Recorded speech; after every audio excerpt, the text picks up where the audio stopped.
السلام علیکم. امتیازی باتوں کی ایک اور ایپیسوڈ کے ساتھ میں ہوں امتیاز.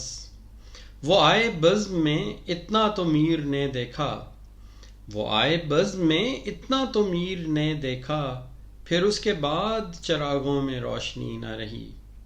کچھ لوگ ایسے ہوتے ہیں کہ جب وہ موجود ہوتے ہیں کسی جگہ، کسی محفل، کسی انوائرمنٹ میں، تو ایسے محسوس ہوتا ہے جیسے پورا کا پورا ماحول ان کے حصار میں ہو. وہ محفل کی جان بن جاتے ہیں. وہ اس حد تک اپنی پریزنس سے سب کو اپنا گرویدہ کر لیتے ہیں کہ جب وہ وہاں نہ ہوں تو کچھ ایسا محسوس ہوتا ہے جیسے کہ رت ہی بدل جائے. جیسے اگر وہ موجود نہ ہوں تو شہر کا شہر ویران ہو جائے. لاسٹ ایئر جب میں آئرلینڈ میں موو ہوا تو یہاں جس جگہ میں نے اپارٹمنٹ لیا اس کے سامنے کچھ شاپنگ کا ایریا ہے اور اسی کے بیچ میں ایک میک ڈونلڈس بھی ہے. سب جانتے ہیں ہم کہ میک ڈونلڈس میں ایک ٹیک اوے کی لین ہوتی ہے، ایک راستہ بنا ہوتا ہے کہ جہاں سے آپ ٹیک اوے کرتے ہیں، اور وہ پارکنگ سے یوزلی ہٹ کے ہوتا ہے. کووڈ-19 کے دن تھے تو یہاں ظاہر ہے کہ انڈور ڈائننگ بند تھی، اور اس پوری سپیس کو ایفیشینٹلی یوٹیلائز کرنے کے لیے کہ تاکہ گاڑیاں جو ہیں وہ باہر سڑک پہ تک نہ جائیں، یہاں کی جو مینجمنٹ تھی ان لوگوں نے ٹیک اوے کے راستے کو تھوڑا سا اس طریقے سے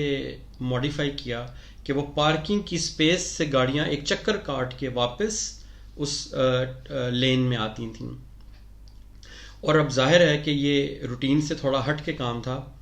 تو اس کو مینیج کرنے کے لیے وہ کسی نہ کسی لڑکے کو 4 سے 5 گھنٹے کے لیے باہر کھڑا کر دیتے تھے کہ تاکہ وہ سیدھا گاڑی جانے کی بجائے ایک پارکنگ سے ہوتی ہوئی آئیں، اور یوں وہ زیادہ گاڑیاں جو تھیں وہ اندر سما جاتی تھیں.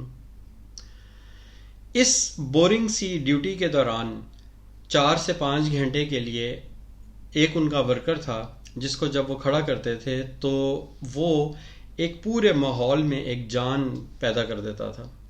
ایک میلے کا سما ہوتا تھا، اور وہ خالی صرف کھڑا ہو کے وہاں پہ اشارہ نہیں کر دیتا تھا کہ اب ایک گاڑی آپ ادھر چلے جائیں اور دوسری والی لین میں واپس آ جائے.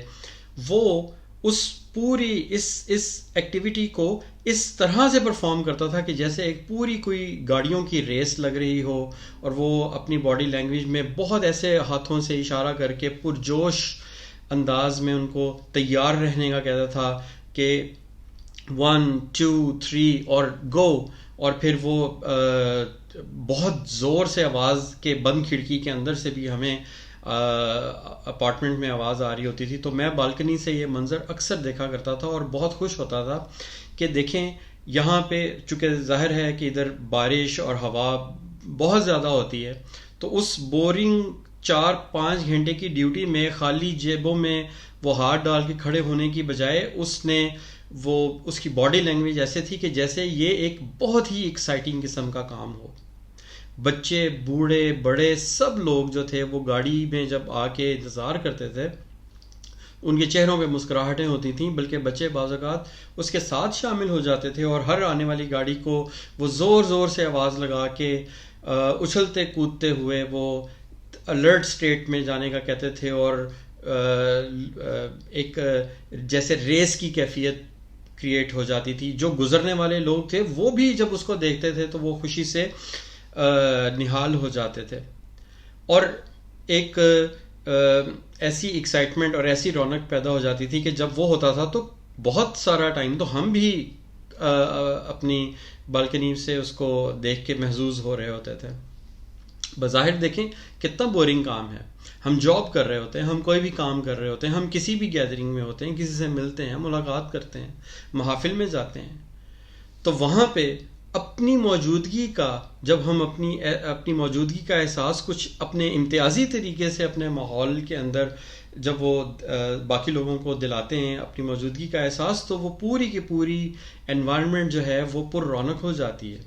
اس میں رعنائی، اس میں تازگی، اس میں خوشگواری کی لہر دوڑ پڑتی ہے،